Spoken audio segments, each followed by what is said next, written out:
Your favorite shopping destination, Value Zone Hypermart. ఇప్పుడు మన అమీర్పేట్లో pillar number 1081 వద్ద.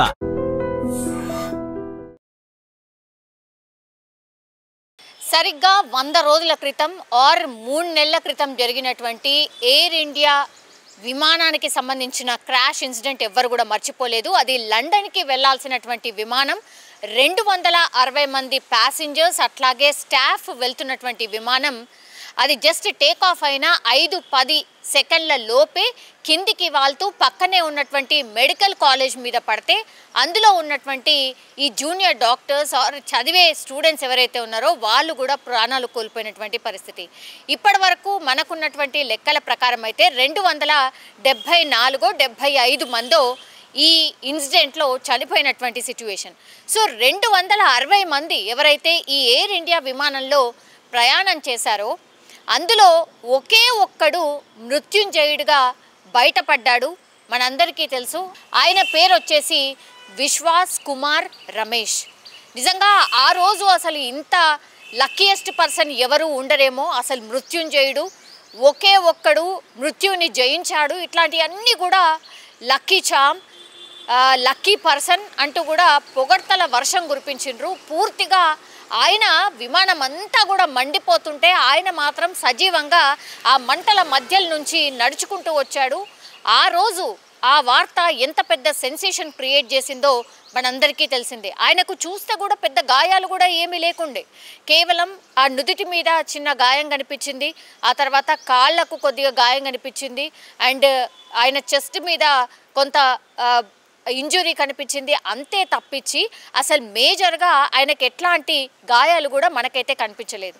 అయినా మృత్యుంజయుడిగా గెలిచి వచ్చాడు కాబట్టి ఆయనను దగ్గరలో ఉన్నటువంటి హాస్పిటల్కి తరలించి 4 రోజుల పాటు హాస్పిటల్లో ఉంచి ఆయనకి ఇంకేమైనా లోపల ఇంజురీస్ ఏమైనా జరుగుంటాయో, ఎందుకంటే అంత పెద్ద ఇన్సిడెంట్ నుంచి ఒకే ఒక్కడు బయటపడ్డాడు, అది కూడా స్వల్ప గాయాలే కనిపిస్తున్నాయి.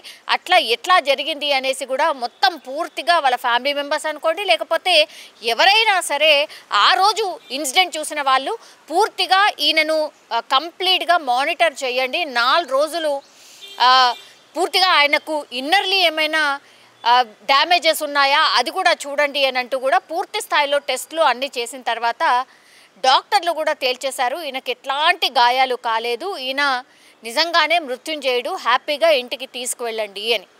ఆ తర్వాత పాపం ఈ విశ్వాస్ రమేష్కి మాత్రం ఈయన ప్లస్ వీళ్ళ అన్న పక్కపక్క సీట్లో కూర్చొని ప్రయాణం చేస్తున్నారు. ఇది ఈయన కూర్చున్నటువంటి ప్లేస్ 11A సీట్కి సంబంధించిన డిమాండ్ కూడా ఎంత పెరిగిందో మన అందరికీ తెలుసు. ఈ ఎయిర్లైన్ విమానానికి సంబంధించిన 11A సీట్కి కూడా చాలా పెద్ద ఎత్తున డిమాండ్ నడిచింది. బికాస్ ఆయన కూర్చుంది కూడా అక్కడే, అది ఎమర్జెన్సీ ఎగ్జిట్ డోర్ దగ్గరగా ఉంటుంది కాబట్టి ఆ విమానంలో ఆ సీట్కి కూడా పెద్ద ఎత్తున డిమాండ్ కూడా నడిచింది. చాలా పెద్ద ఎత్తున కూడా వీటిని కూడా క్యాష్ చేసుకున్నాయి ఎయిర్లైన్స్కి సంబంధించి. అయితే వీళ్ళ అన్నయ్య ఎవరైతే పక్కన కూర్చున్నాడో ఆ పక్కన కూర్చున్నటువంటి అన్నయ్య అనుకోండి, లేదంటే ఆ లోపల ఉన్నటువంటి వాళ్ళు అందరూ కూడా పూర్తిగా కాలిపోయి రక్తపు మడుగులో, అట్లాగే మొత్తం కాళ్ళు చేయిలు విరిగిపోయి మాడి మసైపోయిన సందర్భాన్ని అంతా కూడా ఈ రమేష్ చూసినటువంటి పరిస్థితి. అది పూర్తిగా ఆయన మైండ్లో ఎంత రిజిస్టర్ అయిపోయిందంటే ఇప్పుడు యాజ్ ఆఫ్ నౌ నిజంగా ఇది నేను చెప్తుంటే కూడా నాకు చాలా చాలా బాధ అనిపిస్తోంది. ఎందుకంటే ఆయన ఇవన్నీ చూసిన తర్వాత కంప్లీట్లీ అంటే ఎట్లయిపోయిండు అని అంటే నేను అసలు బతుకున్నానా చనిపోయినా అన్న క్వశ్చన్ మార్క్లో ఆయన ఊగిసలాడ్లో ఉండిపోయాడు అని. ఇప్పుడు ఆయన ఎక్కడైతే మానసిక వైద్యుల దగ్గరికి పోవాల్సినటువంటి సిచ్యువేషన్ ఏంటి అని అంటే ఆ రోజు ఆయన కళ్ళారా చూసినటువంటి దుర్ఘటన. 4 రోజుల పాటు హాస్పిటల్లో ట్రీట్మెంట్ తీసుకున్న తర్వాత 5వ రోజు వాళ్ళ అన్నయ్య డెడ్ బాడీని ఈ ఎయిర్లైన్స్కి సంబంధించిన సిబ్బంది అప్పగించడం జరిగింది. వాళ్ళ అన్నయ్య అంతిమ యాత్రలో కూడా ఆయన పాల్గొన్నాడు. ఆ రోజు కొంత గాయాలు కనిపించాయి, పరామర్శలు ఇవన్నీ కూడా పెద్దగా అంటే చుట్టూ చాలామంది ఉంటారు, జనాలు కనిపిస్తారు, చాలామంది పరామర్శించడానికి వచ్చారు, చాలా మీడియా హౌసెస్ కూడా వెళ్ళి ఆయనను ఇంటర్వ్యూ చేసే ప్రయత్నం చేసింది. అలా ఒక నెల రోజులైతే గడిచింది. ఆ తర్వాత ఆయన మానసికంగా ఎంత కుంగిపోయాడు అంటే ఇప్పుడు రాత్రిలో నిద్రపోతే ఆయన ఒక్కసారిగా ఉలిక్కిపడి లేస్తున్నాడంట. లేచి గట్టిగా అరుస్తున్నాడంట. నేను బతుకున్నానా చనిపోయానా, నాకేమవుతుంది, నా మీద విమానం పడుతుంది, ఇట్లాంటివి గట్టిగా నిద్రలో అరుస్తున్నాడట. ఆ తర్వాత ఈ ఏరోప్లేన్ ఒకవేళ మన ఇంటి పైనుంచి ఏరోప్లేన్ వెళ్ళినా సరే ఆ ఏరోప్లేన్ని చూసి కూడా భయపడిపోతున్నాడట. కార్లో వెళ్తూ ఒకవేళ పక్కన నుంచి ఎయిర్పోర్ట్ పక్కన నుంచి కార్లో వెళ్ళాల్సిన సిచ్యువేషన్ వస్తే దానికి కూడా భయపడుతున్నాడట. సో అంత భయంకరమైనటువంటి మానసిక క్షోభకు ఇప్పుడు ఈ రమేష్ గురవుతున్నాడు. ఎవరైతే మృత్యుంజయుడు అని చెప్పుకున్నామో ఆ పర్సన్ పరిస్థితి ఇప్పుడు ఈరోజు అది. దీంతో కుటుంబ సభ్యులందరూ కూడా ఆందోళన వ్యక్తం చేస్తున్నారు. అసలు నా కొడుకుకి ఏమైంది, ఏంటి, ఇంత భయంకరంగా ఎట్లా భయపడిపోతున్నాడు, అసలు ఏం జరుగుతుంది, డాక్టర్ మా కొడుకు బాగుపడతాడా లేడా, ఎందుకంటే భార్య ఉంది, ఆ తర్వాత చిన్న పిల్లాడు ఉన్నాడు, వాళ్ళు ఇక్కడి వాళ్ళు కాదు, భారతదేశం వాళ్ళు కాదు, వాళ్ళ పౌరసత్వం కూడా వచ్చేసి లండన్, అక్కడ ఆయన డ్రీమ్ ప్రాజెక్ట్ ఆర్ ఆయన ఒక పారిశ్రామికవేత్తలాగా ఉన్నాడు, ఆయన బిజినెస్ని చూసుకోవాల్సిన అవసరం కనిపిస్తుంది, అట్లాగే అక్కడి పౌరసత్వం కాబట్టి మళ్ళీ బాబుకు కూడా ఇబ్బంది అవుతుంది, వాళ్ళ వైఫ్కి కూడా ఏం చేయాలో అర్థం కావట్లేదు, మా కొడుకు పరిస్థితి ఏంటి అని పాపం ఈ విశ్వాస్ రమేష్ వాళ్ళ అమ్మా నాన్న అడుగుతున్నారు. ఒక కొడుకుని ఆల్రెడీ కోల్పోయినరు వాళ్ళు, ఆ తర్వాత ఇంకో మిగిలి ఉన్నటువంటి కొడుకు పరిస్థితి చూసి వాళ్ళ తల్లిదండ్రుల ఆవేదన అంతా ఇంత కాదు. డాక్టర్ దగ్గరికి వెళ్ళి అడిగి అసలు ఏమవుతుంది డాక్టర్ అన్నప్పుడు ఇక్కడ కూడా మనకు ఫిజికల్గా ఆయనకి ఏ దెబ్బ కనిపించట్లేదు, ఏమైంది డాక్టర్ అని అంటే మీరు ఒక్కటే గుర్తుంచుకోండి, మీరెవ్వరు కూడా ఆ భయానకమైనటువంటి పరిస్థితిని చూడలేదు. 260 మంది ఆ విమానంలో ప్రయాణం చేస్తే ఆయన ఒక్కడే బతికొచ్చాడు అనే సంతోషం మాత్రమే మీకు కనిపిస్తోంది. కానీ ఆ విమానంలో జర్నీ చేసిన వ్యక్తి అతను, ఆయన ఏమేమి చూశాడు, ఆయన మైండ్లో ఏమేమి ఉండిపోయాయనేది కూడా మన ఊహకు కూడా అందదు. పూర్తిగా అసలు మృత్యు ఒడిలోకి నేను వెళ్ళిపోయాను, ఆయన ఎక్కడ ఉండిపోయాడంటే నేను కూడా చనిపోయానని అప్పుడప్పుడు అడుగుతున్నాడు. అంటే పక్కన జరిగిన విధ్వంసాన్ని, ఆ భయానక సిచ్యువేషన్ని ఆయన చూశాడు కాబట్టి నేను ఇంకా కూడా బతుకున్నానా చనిపోయానా అని అప్పుడప్పుడు అడుగుతున్నాడంటేనే మీరు అర్థం చేసుకోండి. ఈయన కొద్ది రోజుల పాటు ఈయనకు రెస్ట్ అవసరం, చాలా స్ట్రెస్ అసలే ఇవ్వద్దు, చాలా కామ్గా ఉండాల్సిన అవసరం ఉంది. ఆయనను మెల్లిమెల్లిగా ట్రీట్ చేసి మనలో కలుపుకోవడానికి, మనలాగా ఆలోచించే ప్రయత్నం ఒకటి చెయ్యాలి తప్పించి ఇంకా మన చేతిలో కూడా ఏమీ లేదు.